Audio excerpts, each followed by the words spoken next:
Herzlich willkommen zum letzten Teil in unserer Predigtserie «Lieb deinen Nächsten». Das Thema ist heute «Dranbleiben».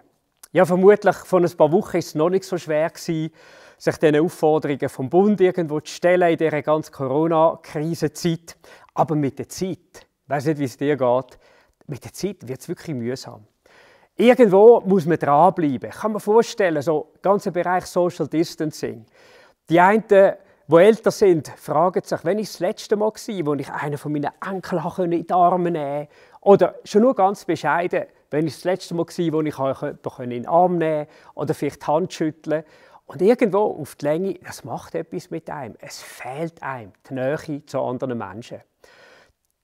Dranbleiben heisst es. Oder zum Beispiel der Unternehmer. Gerade viele KMUs sind im Moment extrem unter Beschuss. Wer nicht wieder einsteigen kann mit der Öffnung in seinem Geschäft jetzt nach dem Beschluss vor 10 Tagen vom Bundesrat, für den wird es schwierig. Wer nicht irgendwie länger ein bisschen Geld auf der hohen Kante hat, sondern vielleicht für ein paar Wochen, 2-3 Monate vielleicht Geld hat, der wird sich sagen, hey, wie geht es weiter? Und dann muss man sich so motivieren, zum dranbleiben, nicht aufgeben und sich vielleicht einmal daran erinnern, es gibt Menschen vor uns, die haben schon viel grössere Krisen durchgestanden. Wie geht es weiter? Wie kann man dranbleiben? Aber natürlich auch für uns, als Gemeinde, als Kirche. Irgendwo, es ist nicht mehr lustig. Jetzt ist schon 7 Wochen her, dass wir Gottesdienst feiern miteinander. Wann werden wir wieder miteinander zusammenkommen, Gott gemeinsam gross machen, ihn loben und preisen, mit Musik, mit Pauken und Trompeten, wie man so sagt. Und jetzt heisst es, dranbleiben. Mit den Kleingruppen, dranbleiben im persönlichen Leben, dranbleiben halt nur über das, wie wir es können, per Telefon, Zoom oder wie auch immer. Dranbleiben ist gar nicht so einfach. Aber wir wollen heute miteinander in die Bibel schauen. Weil es hat einmal Menschen gegeben, und an die geht es im Hebräerbrief, die haben Hab und Gut verloren gehabt. Und ihnen schreibt der Schreiber vom Hebräerbrief eine riesige Ermutigung und sagt, hey, ich will euch zeigen, wie kann man dranbleiben, wenn es einfach den Nucki raustatscht. Wie kann man dranbleiben, wenn man nicht mehr mag? Es heißt im Hebräer 10, deshalb, liebe Freunde, können wir jetzt zuversichtlich in das Allerheiligste des Himmels hineingehen, denn das Blut von Jesus hat uns den Weg geöffnet. Das ist der neue, lebendige Weg durch den Vorhang, den Christus durch seinen Tod für uns eröffnet hat. Da wir also einen großen Hohepriester haben, der über das Volk Gottes eingesetzt ist, wollen wir mit aufrichtigem Herzen in die Gegenwart Gottes treten und ihm ganz und gar vertrauen. Denn unsere Herzen wurden mit dem Blut Christi besprengt, um unser Gewissen von Schuld zu reinigen, und unsere Körper sind mit reinem Wasser gewaschen.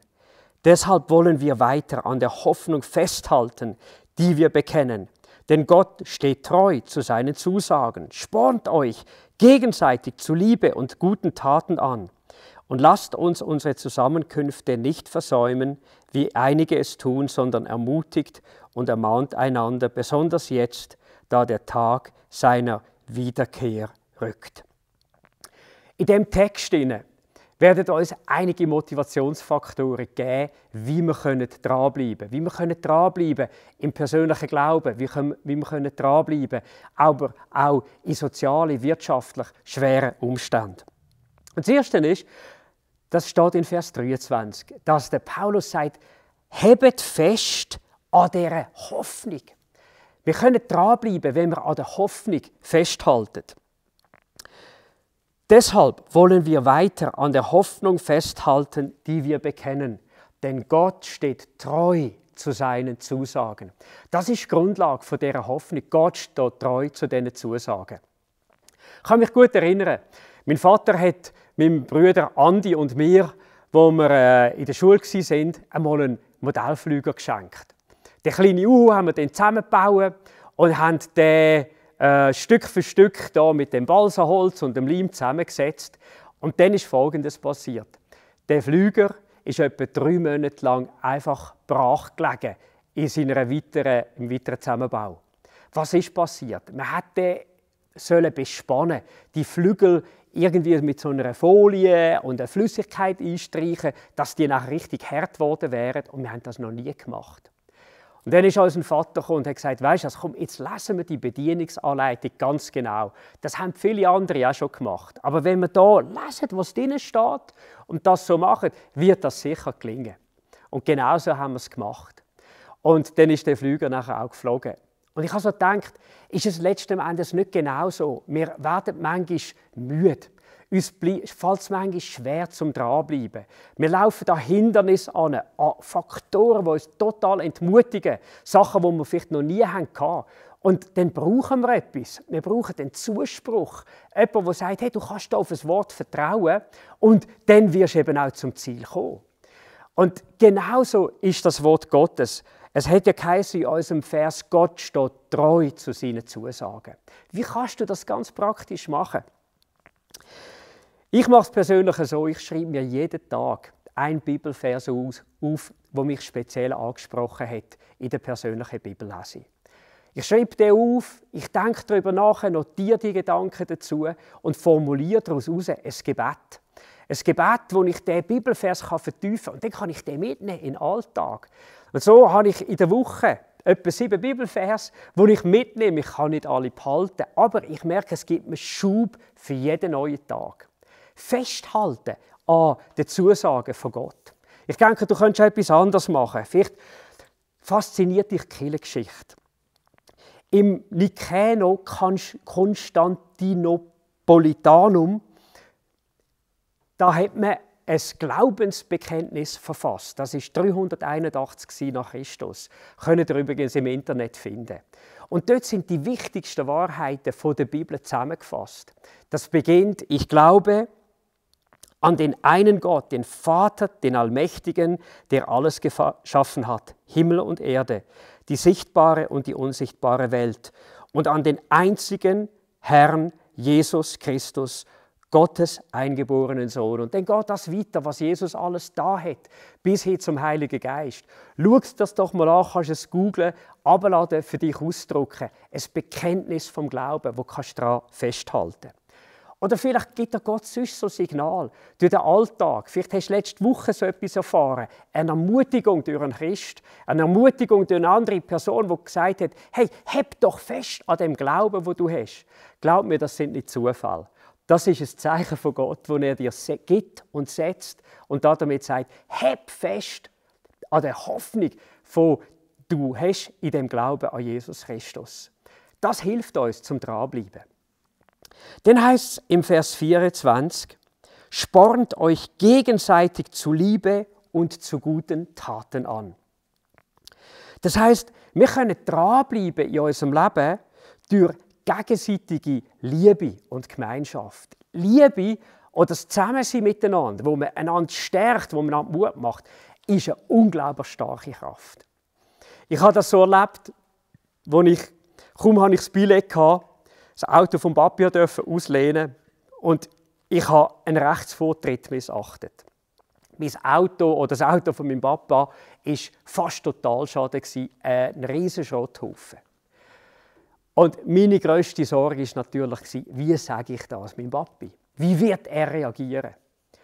Und ich bin heute noch so erleichtert, wenn ich zurückschaue. Ich habe ihm erzählt, habe ihm gesagt, was passiert ist. Und er hat gesagt, Matthias, wir finden eine Lösung miteinander. Zum Glück habe ich noch Vollkasko drauf. Und dann habe ich mit ihm ein Agreement machen, dass ich den Selbstbehalt selber trage. Aber die Liebe, die mir entgegengekommen ist, Barmherzigkeit, auch in so einem Moment, wo ich es einfach völlig vermasselt hatte, das war etwas, das mich tief berührt hat und wo mir Mut hat gegeben, auch heute noch, auch zum Autofahren. Und ich glaube, so hat Liebe eine enorme Kraft.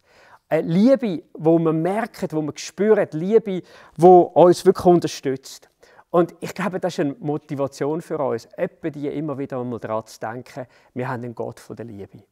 Seine Liebe zu uns, das ist der grösste Motivationsfaktor, weil er ist treu, er lässt uns nie im Stich, er kennt die Zukunft und seine Liebe zu uns ist bedingungslos.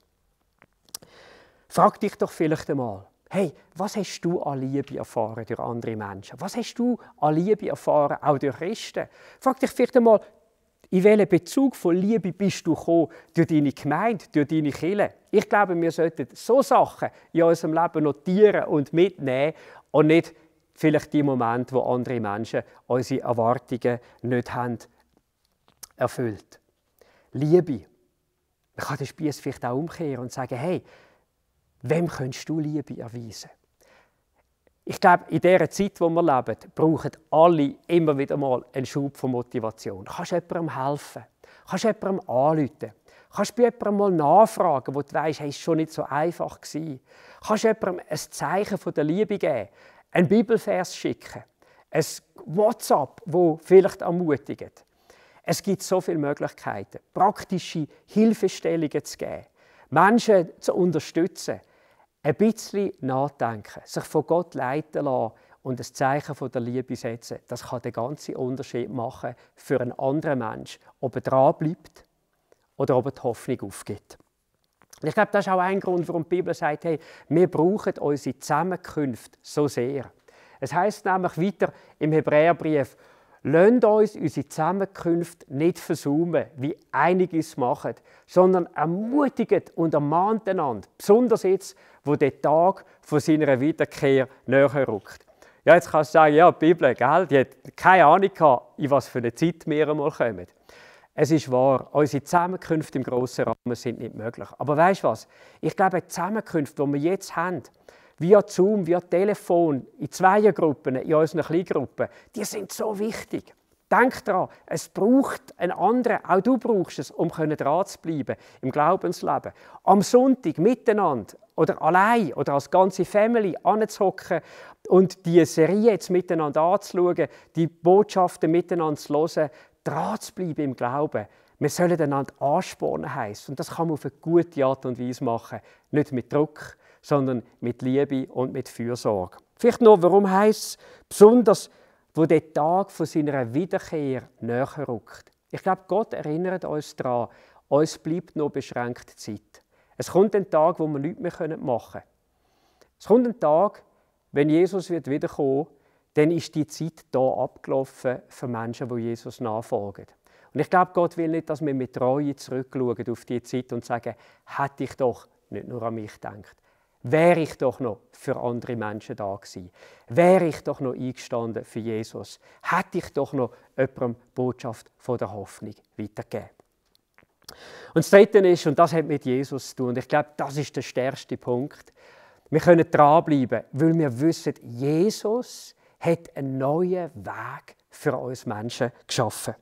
Es heißt nämlich im Hebräer, ja, aus dem Kapitel, denn im Vers 19, deshalb, liebe Freunde, können wir jetzt zuversichtlich in das Allerheiligste des Himmels hineingehen. Denn das Blut von Jesus hat uns den Weg geöffnet. Das ist der neue, lebendige Weg durch den Vorhang, den Christus durch seinen Tod für uns geöffnet hat. Und wenn wir uns kurz über die Bibelstellen nachdenken, das Erste, was es da heisst, ist, es gibt einen neuen Weg, der immer offen ist. Wir vergessen etwa dass der Weg in Gottes Gegenwart nicht immer so offen war. Im Alten Testament hat der Hohepriester einmal im Jahr ins Allerheiligste gehen, zu dem Gnadenthron, dem Ort, wo man gesagt hat, wohnt Gottes Herrlichkeit, und hat dort so Fürbitte tun für das ganze Volk, einstehen für ihre Sünden und um Vergebung auch bitten. Aber denken wir daran, durch Jesus hat sich das fundamental geändert. Durch Jesus ist die Türe zu Gott, zu seiner Herrlichkeit, ist jederzeit offen, und zwar 24 Stunden jeden Tag, 7 Tage in der Woche. Das heisst für uns, hey, kommt, es ist offen, der Weg zu Gott ist da. Es bedeutet aber auch, hey, dass wir nicht mehr einfach einen menschlichen Hohepriester haben, sondern Jesus Christus ist unser Hohepriester geworden. Und ich habe es vorher erwähnt, was er tut, der betet fürs Volk. Er steht ein für die Menschen. Und das ist genau das, was Jesus heute für uns macht. Hast du gewusst, dass Jesus für dich betet? Hast du gewusst, dass er einsteht vor dem Thron Gottes für dich? Und weißt du, was cool ist, wenn Jesus betet? All seine Gebete werden zu 100% so erhört, wie es Jesus betet. Hey, du musst wissen, auch wenn niemand dich kennt, einer kennt dich und das ist Jesus. Und der betet für dich. Ich glaube, das ist eine riesige Ermutigung, weil wir wissen, wenn Jesus betet, dann geschieht etwas. Und darum heisst es dann im Vers 22, so wenn wir reintreten oder wir wollen miteinander durch die offene Tür gehen. Vielleicht hilft dir das Foto auf dieser nächsten Folie. Ich finde es so schön, irgendwo der graue Felsen, es sieht irgendwo so aus, man käme nicht durch. Aber wenn man in die Mitte schaut, sieht man eine Öffnung. Man sieht, dass dort Licht durchkommt. Und ich habe gefunden, das symbolisiert das so genial. Eigentlich die Einladung von Gott, der dir sagt, hey, komm zu mir, komm in meine Gegenwart, komm auch mit deinen Anliegen, komm mit deinen Gebet, komm mit deinen Fürbitten zu mir. Der Weg ist offen. Jesus hat ihn wirklich geöffnet. In diesem Text sind noch zwei Sachen drin. Und das eine ist, es heisst, dass wir es mit einem guten Gewissen tun sollen. Kennst du auch die Momente, wo du dich nicht so getraust, zu Gott zu kommen, weil dein Gewissen ist irgendwie wie gegen dich. Da gibt es so Gedanken in dir, wo du sagst, oh, ich habe dort einen Fehler gemacht, oh, ich bin dort hässig geworden, oh, da ist mir etwas nicht gelungen. Kennst du so Empfindungen? Schau, dann kommt dein Gewissen und in diesem Moment klagt es dich zurecht an. Aber was sollst du denn machen? Dann sollst du nicht in diesen Gefühlen drin sein, die dich hindern, zu Gott zu kommen, sondern wenn die Gefühle da sind, dann komm gerade dann zu Jesus und sag, Jesus, du hast dein Blut für mich vergossen, bitte vergib mir, ich nehme die Reinigung an und jetzt darf ich durch deinen Freispruch mit einem guten Gewissen hineintreten, mit Zuversicht, mit Mut, mit Kühnheit in Gottes Gegenwart und darf beten. Und dann gibt es ja manchmal auch so Momente, ich weiss nicht, Gott das manchmal auch so Gefühle, wo einem einfach sagt, ich habe keine Lust. Ich mag irgendwie nicht beten. Ich fühle mich Gott irgendwo ferne. Aber denk daran, etwa die klagen uns unsere Gefühle an. Etwa die sind auch unsere Gefühle uns auch im Weg. Nicht alle Gefühle sind von Gott. Viele sind auch von uns. Und dann müssen wir an die Bibelstelle zurückdenken. Dort heisst, wir wollen kommen. Wir wollen mit aufrichtigem Herzen in die Gegenwart Gottes kommen. Und wie sollen wir das tun? Es heisst drinnen, wir wollen ihm vertrauen. Was heisst das? Unser Vertrauen auf ihn setzen. Ich glaube, das kannst du zurufen, wenn du keine Lust hast. Weißt du, das ist ein Gott, der wartet auf mich. Das ist ein Gott, der Zeit hat für mich. Das ist ein Gott, der für mich da ist, als wäre ich der einzige Mensch auf dieser Welt. Und er lässt mir zu. Und dann darfst du zu Gott kommen. Du darfst ihm deine Anliegen bringen, deine Sorgen bringen, was dich stresst. Gerade vielleicht jetzt auch mit dieser ganzen Corona-Situation. Die Sachen, die dir irgendwo Mühe machen. Vielleicht vom Social Distancing, vielleicht vom Job her. Vielleicht bist du nicht bei denen, die im Moment keine Arbeit haben. Vielleicht bist du bei denen, die über das Limit belastet sind mit Arbeit. Sag es ihm doch. Und weißt du, was das Schöne ist? Dort, wo Gott ist, dort strömt auch von seiner Gegenwart her Neues in unser Leben. Das heisst nämlich, es ist ein neuer, es ist ein lebendiger Weg. Es ist ein Weg, der Leben bringt. Dort strömt neue Hoffnung in dein Leben. Dort strömt neue Liebe in dein Leben. Durchhaltevermögen, Kreativität, vielleicht Sachen einmal anders anzugehen, Sachen mal aus dem Blickwinkel Gottes anzuschauen und nicht nur menschlich anzuschauen. Bei Gott, in seiner Nähe, vor seinem Gnadenthron. Da ist alles, was du brauchst, um dran zu bleiben, um nie aufzugeben in deinem Leben. Und das ist die Botschaft, die an dem heutigen Tag einfach weitergeben will. Die Frage ist, willst du zu ihm kommen? Ich glaube, das ist eine willentliche Entscheidung, die wir treffen müssen. Aber weißt du, das können wir doch gerade jetzt machen. Ich werde dich einladen zum Beten. Und ich werde zuerst mal dich einladen, wenn du Gott kennst, schon einzustimmen in ein Gebet auch mit mir. Und ich denke, gerade weil wir in einer Zeit leben, in Tagen leben, wo wir nicht mehr so Konzentration oft haben vor dem Gottesdienst, lohnt es sich, wenn wir heute ein bisschen mehr, vielleicht eine Minute, zwei mehr Zeit investieren, gerade eben zum Vater zu kommen, gerade eben durch die geöffneten Türen von Jesus zu kommen und zu beten mit ihm. Und erwarte doch, jetzt wo du bist, die Heime, vielleicht unterwegs, wenn du die Botschaft schaust, dass etwas von Gott jetzt geschieht in deinem Leben, dass etwas einströmt in dein Herz von einer Power, von einer Kraft, wo du nachher merkst, wo du sagst, hey, ich gebe nicht auf, ich bleibe dran im Glauben, ich bleibe dran, ich halte mich fest an dieser Hoffnung, die ich mit Gott habe. Ja, Jesus Christus, ich danke dir, dass du im Moment wirklich jeden Einzelnen siehst, der einfach Mühe auch hat, zum Dranbleiben. Im Glauben oder der angefochten ist im Geschäft. Und jetzt wollen wir wirklich Folgendes machen. Wir wollen uns daran erinnern, Herr Jesus Christus, dass du durch deinen Tod den Weg zum Vater, zu seiner Liebe und zu allen Ressourcen freigemacht hast. Herr, ich will lernen, jeden Tag zu dir zu kommen. Und das Privileg mit dem aufrichtigen Herzen und im Vertrauen an dich zu nutzen. Vergib mir, wo ich das nicht da habe.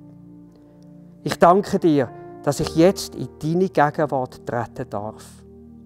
Und du mich dort mit Ausdauer, mit Kraft und mit Elan ausrüstest. Genauso lege ich all meine Anliegen bei dir ab. Und ich danke dir, Jesus, dass du bereits für alles vor dem Vater im Himmel eingestanden bist. Lass auch mich anderen Mut machen, wie du mir Mut machst. Amen. Hey, vielleicht lohnt es sich sogar, wenn das Gebet etwa dir mitnimmst, auch in diese Woche und selber betest. Und weißt du, hey, wenn du sagst, ich bin noch nie durch die offene Tür auf den Vater im Himmel zugegangen, durch die Tür, wo Jesus heisst. Ich habe das noch nicht erlebt. Dann möchte ich dich einladen. So wie es da heisst, kommt, wir gehen. Kommt, wir wollen antreten. Ich will dir sagen, du kannst jetzt, in den nächsten Moment, im folgenden Gebet, den Schritt anmachen zum Vater im Himmel und durch Jesus Versöhnung mit ihm bekommen, Hilfestellung bekommen und ein neues Leben durch Gott. Und wenn das dein Wunsch ist, ich lade dich auch ein in das nächste Gebet. Und du darfst wissen, der Vater im Himmel, der lässt jetzt. Aufrichtig sollen wir nur kommen und im Vertrauen. Lass uns doch noch miteinander beten. Möchtest du das? Möchtest du ihm heute Morgen dein Leben anvertrauen oder heute Nachmittag oder Abend, wenn immer du die Botschaft jetzt auch hörst, dann bete doch mit mir. Vater im Himmel, mir ist klar geworden, dass ich mein Leben selber bestimmt habe und ich von dir getrennt bin. Vergib mir meine Schuld. Danke, dass du meine Sünden vergeben hast, weil Christus für mich gestorben und mein Erlöser geworden ist. Herr Jesus, bitte übernimm du die Herrschaft in meinem Leben und verändere mich so, wie du mich möchtest haben. Amen. Hey, ich will dir herzlich gratulieren, wenn du das Gebet heute Morgen mitgebetet hast. Du bist durch die offene Tür gegangen. Du bist zum Vater im Himmel gekommen. Du darfst von jetzt an wissen, der Zugang zu Gott steht mir offen. 24 Stunden am Tag, 7 Tage in der Woche.